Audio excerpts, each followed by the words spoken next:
वडिलांनी आपल्या मुलाला समज देण्याच्या कारणावरून मुलानेच आपल्या वृद्ध वडिलावर चाकूने हल्ला केल्याची धक्कादायक घटना आज मंगळवार दिनांक 13 जानेवारी रोजी बेळगाव जिल्ह्यातील बैलहोंगल तालुक्यात घडली।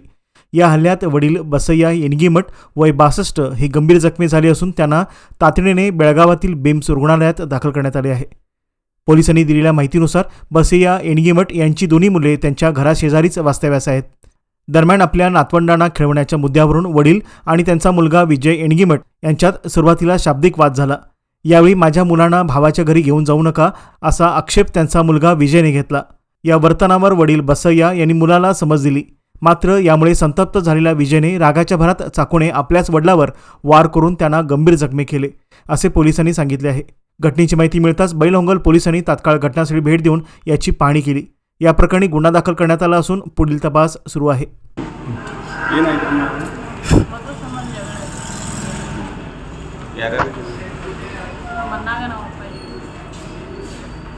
ಏನು ಜಗಳ ಅಂದ್ರೆ ಏನು ರೀ? ಸ್ವಲ್ಪ ಅಣ್ಣಗಳು ಇಬ್ಬರು ಹೊಡೆದಾಟ ಮಾಡಿದ್ದಾರೆ। ಅದಕ್ಕೆ ಆ ಮಗುನ ಈ ಮನೆಗೆ ಕರ್ಕೊಂಡ್ಬರೋ ಭಾಳ ಜಗಳಾಡ್ದಾಗ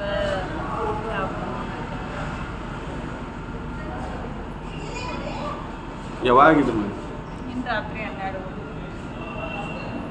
12 ಎಲ್ಲಿ ಕರ್ಕೊಂಡು ಹೋಗಿರಿ ಫಸ್ಟ್ ಅದು ಸರ್ಕಾರ ಅವರು ಸೀರಿಯಸ್ ಐತೆ ನಾನು ಇಲ್ಲಿ ಕರ್ಕೊಂಡು ಮೊದಲು ಏನಾದ್ರು ಜಗಳದು ಇತ್ತೇನು? ಇಲ್ಲ ಜಗಳದು ಎಷ್ಟು ಜನ ಅಣ್ಣ ತಮ್ಮ ಅವ್ರು? ಅಣ್ಣಗಳಿಬ್ಬರಿಗೆ ನಾವು ಅವ್ರ ಅಣ್ಣ ತಮ್ಮ ಜಗಳ ಇತ್ತೇನು? ಅಣ್ಣ ತಮ್ಮ ಸ್ವಲ್ಪ ಜಗಳ ಇತ್ತು ರೀ। ಆ ಹುಡುಗಿ ಕರ್ಕೊಂಡ್ಬರ್ಬೇಡ ಅಂತ ನಮ್ಮ ಅಪ್ಪಾಜಿ ಕರ್ಕೊಂಡು ಇವರು ಬಾಯ್ ಬಾಯ್ ಇಬ್ಬರು ಬಾಯ್ ಬಾಯ್ ಏನು ಇವ್ರು ಬಿಡ್ಸಕ್ಕೆ ಹೋಗಿದ್ರಿ? ಬಿಡ್ಸಾಕ್ ನಿಮ್ಮ ಅಪ್ಪ ಬಿಡ್ಸಕ್ಕೆ ಹೋಗಿದ್ರಿ ಜಗಳ? ಬಿಡ್ಸಾಕ್ ಹೋಗಿಲ್ರಿ, ಅವ್ರು ಜಗಳಾಡಕ್ಕೆ ಹೋಗಿರಿ, ಇಬ್ಬರು ಜಗಳಾಡತ್ತಿದ್ದಾರೆ ರೀ। ಅವ್ರು ಜಗಳಾಡೋದು ನಾವು ಏನು ಮಾಡ್ತಾರೆ ನಿಮ್ಮನ್ನ? ನಮ್ಮನ್ನ ರಿಕ್ಷಾ ಹೊಡಿತಾರೆ, ಇನ್ನೊಬ್ಬನ ರೀ? ಇನ್ನೊಬ್ಬ ಆಗಿಲ್ಲ। ಈಗ ಏನು ಎಲ್ಲಿ ಚಾಕು ತೆಗಿತೀವಿ? ಹಾಂ ಎಲ್ಲಿ ಆಗಿತ್ತು ಗಾಯ? ಚಾಕು ಎದೆಗೆ, ಹೊಟ್ಟಿಗೆ ಮತ್ತು ಹಿಂದೆ ಬೆನ್ನಿಗೆ ಎಷ್ಟು ಕಡೆ ಆಗಿದೆ? ಈ ಕಡೆ 5 ಕಡೆ ಆಗಿದೆ। ಆಯ್ತು।